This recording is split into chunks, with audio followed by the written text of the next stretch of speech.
Dear students, welcome to lesson number 52, Central Administration, Ministries and Departments. Objective, allocation of business, working of the ministries, departments.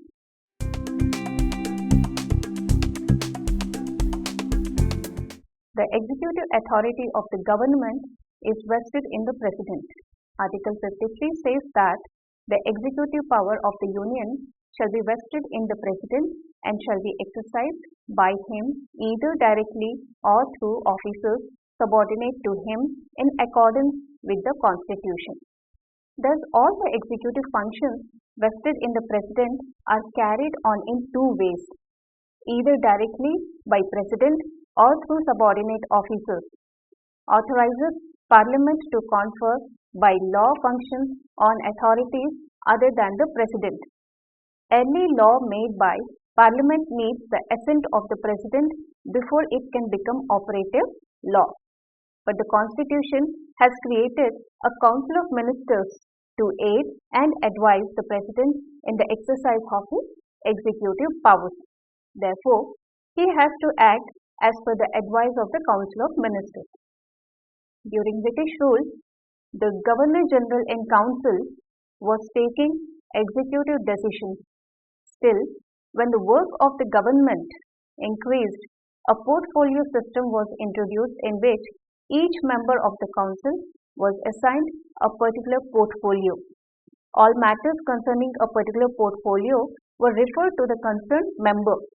The matters of general policy only were referred to the council. This practice continued after independence, and the council became the Council of Ministers or Cabinet. Although collective responsibility to the Parliament, the Council of Ministers had individual ministers allotted to the different departments for which they were individually responsible to the Council of Ministers and the legislature.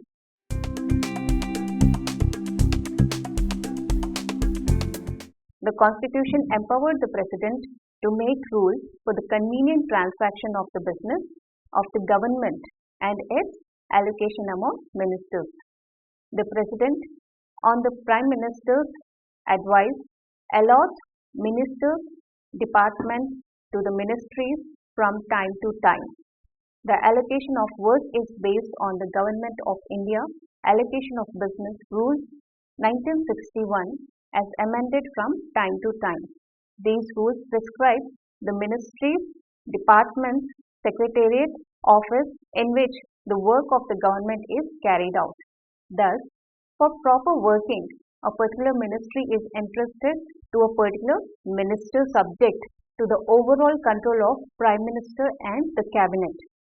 In the year 1947, the number of ministers was few and general ministries comprised one department with one secretary. The work of the government increased due to the planned economy and social welfare activities. Hence, the number of departments has also increased. But to contain the size of the ministry small, it has become necessary to group a number of departments into a single ministry.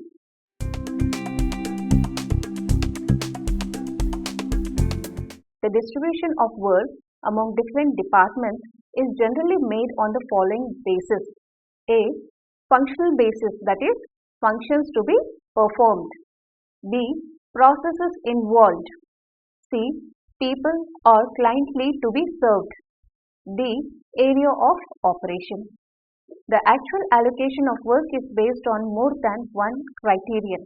All four bases mentioned are used to properly divide labor among different government departments. In 1997, the executive work of the Government of India was divided into 38 ministries and 70 departments besides the Cabinet, Secretariat, President's Secretariat, Prime Minister's Office and Niti Aayog. The basis on which the division of work is made are given as follows. Basis: Ministries, Departments. Functions: Defense, Education, Health and Family Welfare. Process: Law, Steel and Mines, Client Leave, Ministry of Welfare and Ministry of Labour, Ministry of External Affairs, Ministry of Rural Area and Employment, Ministry of Urban Area and Employment, etc.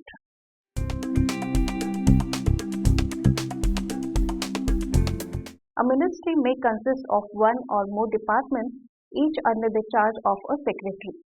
Generally, a cabinet minister is in charge of a ministry assisted by a number of ministers of state and or deputy ministers. Sometimes, Minister of State may hold independent charge of a ministry. There are three levels seen clearly in the functioning of a ministry.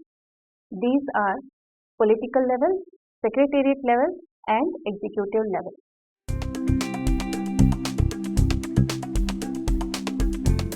The minister, the state minister and the deputy minister are the political persons who are in charge of ministry. Sometimes the parliamentary secretary may be at the bottom of the political hierarchy. They occupy the position due to their political strength in the party. They are not experts or have any technical qualifications. The ministers broadly perform three types of functions. First, he initiates the broad policies which the department has to follow. He decides all the important policy questions which may come up in the functioning of the department. Second, he exercises general supervision over the implementation of the policy by the department. Third, he takes the responsibility of administration and policies of his department in the parliament. He answers parliamentary questions relating to his department. He pilots the legislation and represents his department in the parliament as well as before the people. Fourth, he represents his ministry in the cabinet. He has to share the collective responsibility of the cabinet to the parliament. He has to ensure the coordination of his policies with those of other ministries. The Minister of State, the Deputy Ministers and the Parliamentary Secretaries share such of the duties of the Cabinet Minister as assigned to them by him. Generally, they assist the Cabinet Minister.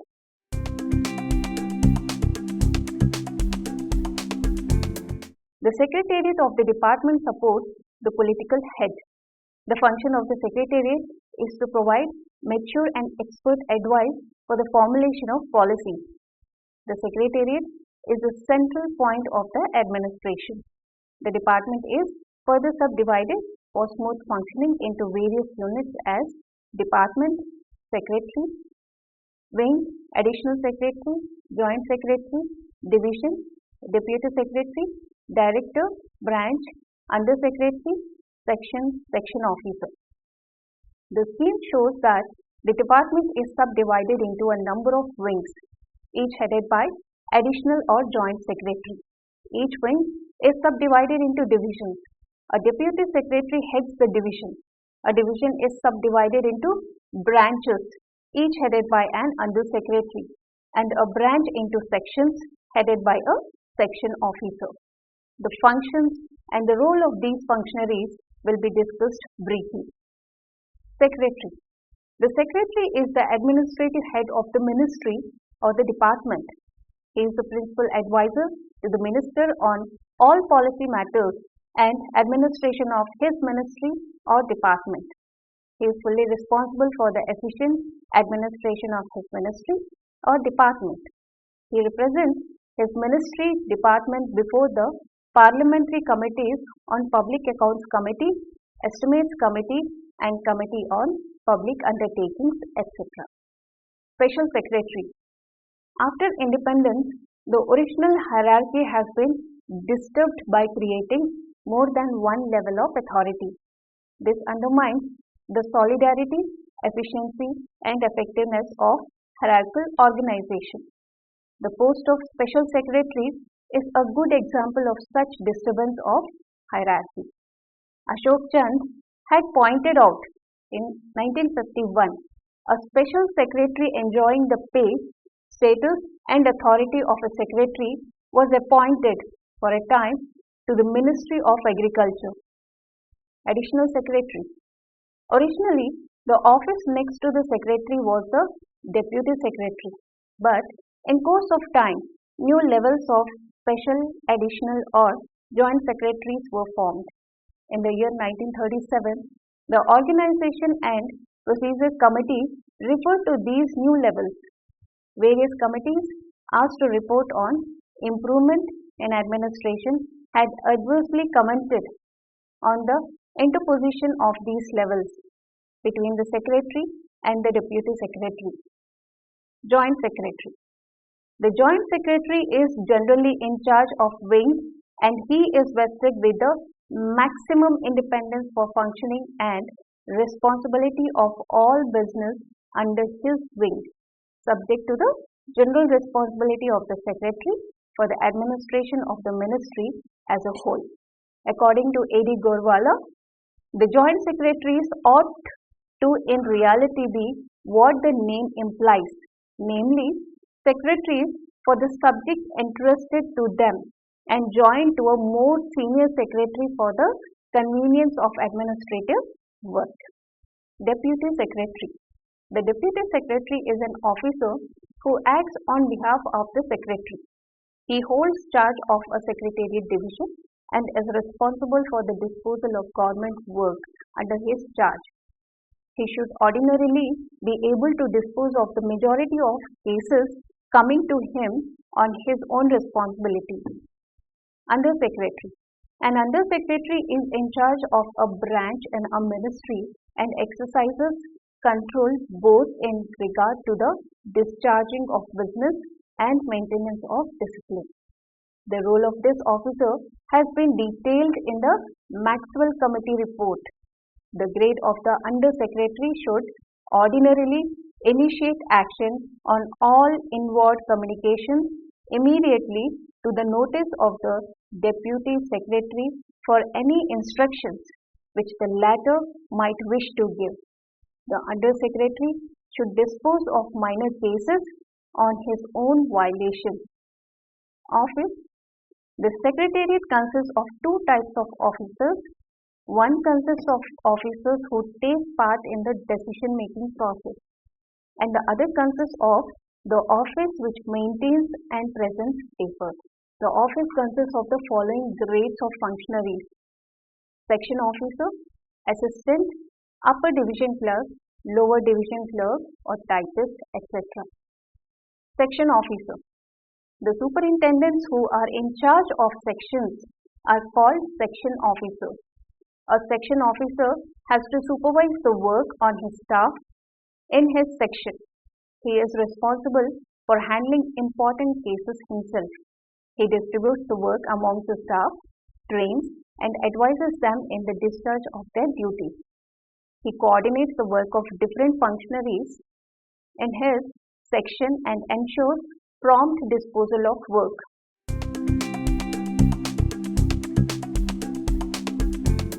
An assistant works under the orders of the section officer and is responsible for the work assigned to him. Assistant main functions are to quickly examine and put up suitable notes and drafts on cases and submit them to the section officer after proper paging. He has to maintain the assistant's diary, secure files and other registers and documents properly. He has to keep papers and files in good condition. Lower division clerks. These functionaries are ordinarily given work of a routine nature such as registration of papers, maintenance of circulars and other registers, indexing, recording, preparation of arrears statements, typing, comparing and dispatch, etc. The attached offices. Besides the Central Secretariat, there are number of attached offices at the headquarters of the Government of India. Such examples are the offices of the Controller of Printing, Chief Controller of Imports and Exports, Agricultural Marketing, Advisor to the Government of India, Directorate of Inspection, Income Tax, Chief Labour Commissioner, etc.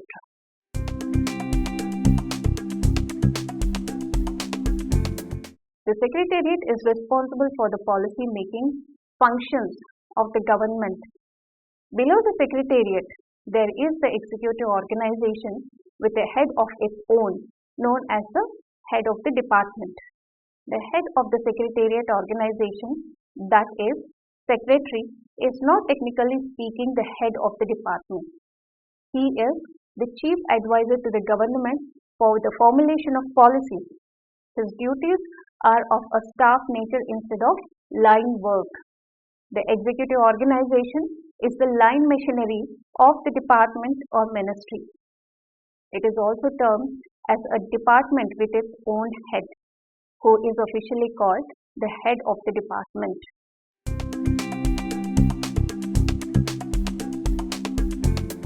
The government consists of a number of ministries or departments with number and character varying from time to time on factors such as the volume of work, importance attached to certain items, changes of orientation, political expediency, etc.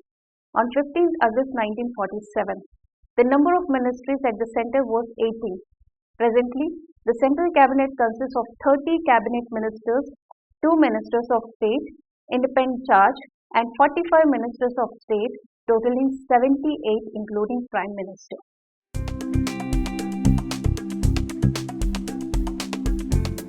Governmental functions are operationalized by the departments manning it. However, along with departments, ministries, other types of organizations exist, namely boards and commissions. Organizations with a plural chief executive have been preferred for several kinds of governmental activities. In our country, even since 1883, executive authority was vested in the Viceroy's Executive Council, which after independence in 1947 has taken a form of cabinet. Even today, a board or commission, plural executive, has become integral to the administrative institutions. The questions may rise as to why boards and commissions are set up over and above the departments. Advantage of the single chief executive system. There are many advantages of vesting administrative authority in an individual. First, in this system, authority vests in a single person who can be held responsible for the results. It is he who plans the program, executes it, and applies the necessary corrections. He would be therefore accountable for his actions, while the responsibility in a board or commission is shared between a number of individuals. In such a diffusion of authority, nobody can be held responsible for the results of collective decision. Second, it is less expensive, while in the commission system, the meetings will be attended by a number of officials of higher level and they have to be paid their TA and DA. This causes a lot of financial burden. On the other hand, in a single executive system, all these expenses are optional because such meetings are not required and files can move within the department for decisions without any expenditure. Third, in a single executive system, decisions can be taken quickly. The decisions in the board or the commission take time. Sometimes the meeting is not due to the near and the future, and sometimes differences of opinion lead to the postponement of decisions. Fourth, in an individual chief executive system, he has authority to take decisions, therefore, he feels a greater sense of involvement and applies more energy and takes keen interest in its working. In a commission or board system, an individual feels that he needs not apply any more effort than others because the credit of such efforts will go to the board and not to him individually.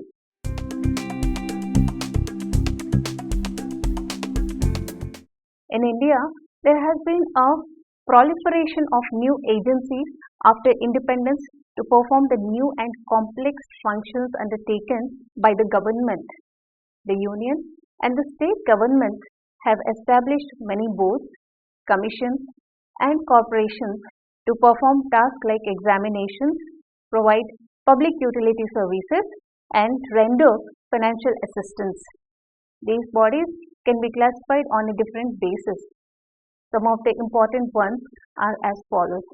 Classification on the basis nature of authority. Advisory boards or commissions like the small scale industries boards. Boards or commissions performing policy making functions such as the planning commission. Boards or commissions performing policy making and executive functions such as the Railway Board and the Atomic Energy Commission. Advisory board or commission do not form a part of the hierarchical structure of the government organization. They are usually associated with the head of the organization for the purpose of advice only. They neither share departmental responsibilities nor policy.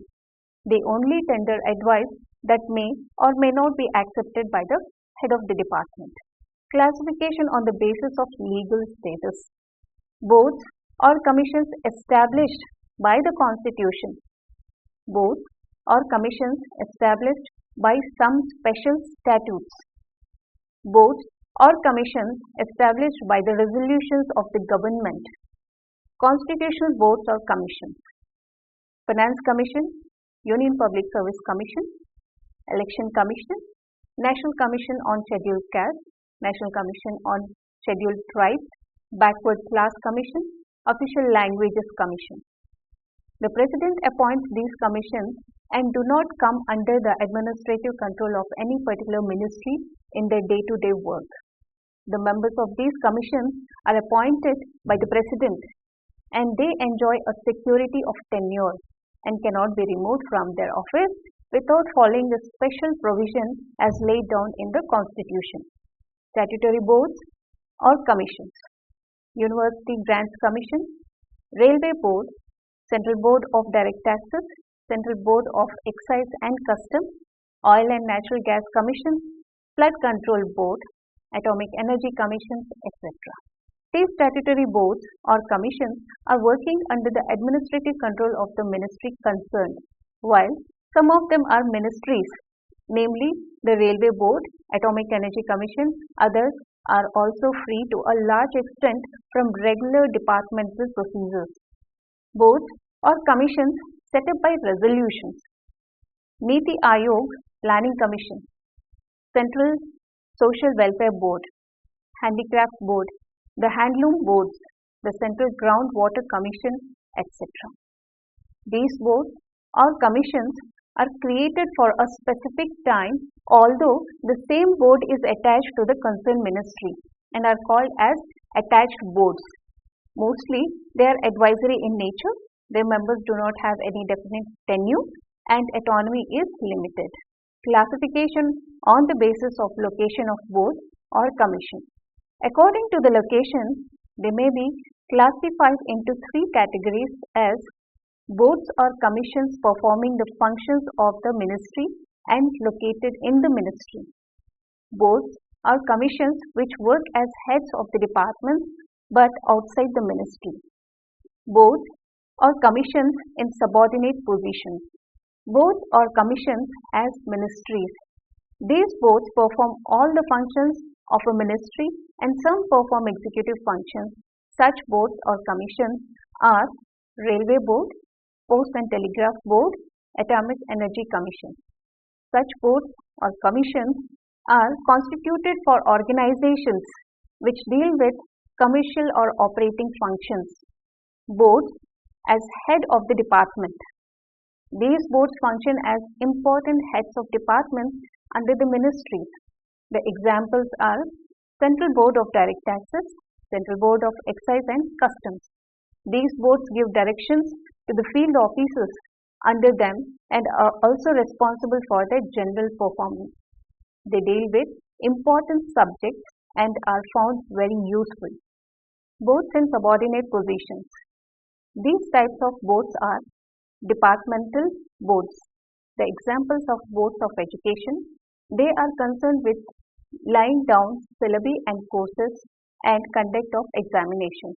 Classification on the basis of functions. The boards or commissions can also be classified on the basis of functions they perform. These are as follows. Developmental boards. These boards engage in developmental activities and are categorized as development boards. These are the following: Industrial Promotion Board, All India Handloom Board, All India Handicraft Board, the Export Promotion Council, etc. All these bodies attempt to promote the development of some industries, agriculture and other economic activities. Regulatory boards. These boards generally regulate some of the activities of the people. Examples are agricultural marketing boards, which regulate the marketing activities of the agricultural production. Mixed boards. These boards perform both developmental as well as regulatory functions.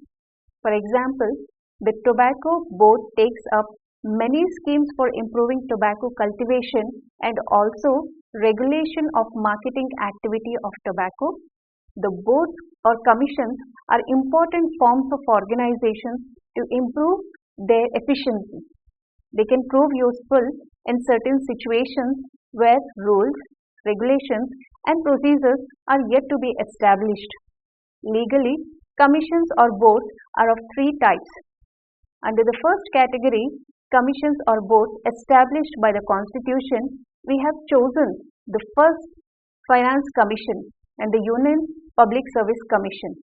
Under the second category, those who have been established by special statutes, we have chosen Railway Board, and under the third category, established by government resolutions, we have selected the Planning Commission for detailed analysis.